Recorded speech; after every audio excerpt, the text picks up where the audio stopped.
প্রতিবার তো নাসির একাই রাধে, এবারই প্রথম ওর একটু হেল্প করলাম। চুলার পারে বসছি আর খাবার চেখে দেখবো না তা কি হতে পারে নাকি।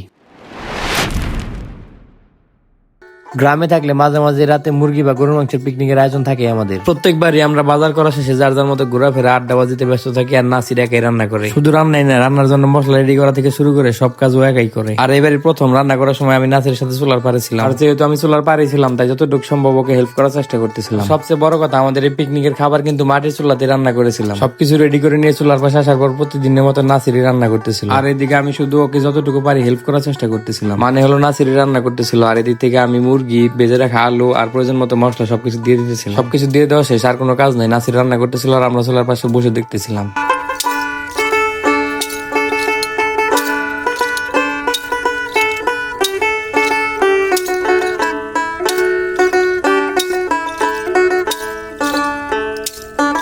এদিকে নাসির আমাকে একটু তরকারি উঠে দিয়েছিল, আর আমি তার চেখে দেখতেছিলাম যে সব ঠিকঠাক আছে কিনা। দেখতে দেখতে রান্না শেষ হয়ে যায়, আর সাথে সাথে নাসির তরকারি পাতিলটা চুলা থেকে নামিয়ে নেয়। রান্না শেষ করে খাবার গুলো ঘরে নিয়ে সেই খাওয়ার জন্য প্লেট গুলো দিয়ে নিতেছিল নাসির। আর যেহেতু পিকনিকের খাবার আমরা বেশিরভাগই ফ্লোরে বসে খাই, তাই আমি ফ্লোরে পাটি পিছিয়ে নিতেছিলাম। এদিকে দেখেন শীতের কারণে মুক্তার ঠিক কিভাবে বসে আছে। যাই হোক, প্লেট দেওয়া শেষে নাসির সবার প্লেটে ভাত বেড়ে দিতেছিল, আর আমি সাথে সাথে তরকারি বেড়ে দিতেছিলাম। সবগুলো প্লেটে ভাত তরকারি বেড়ে নেওয়া শেষ হতে আমরা ফ্লোরে বসে একসাথে খাওয়া শুরু করে দিই। আমাদের আজকের ভিডিওটা এই পর্যন্ত। এই নতুন কোনো ভিডিও আসা পর্যন্ত সকলে ভালো থাকবেন, সুস্থ থাকবেন এবং আমাদের সাথেই থাকবেন।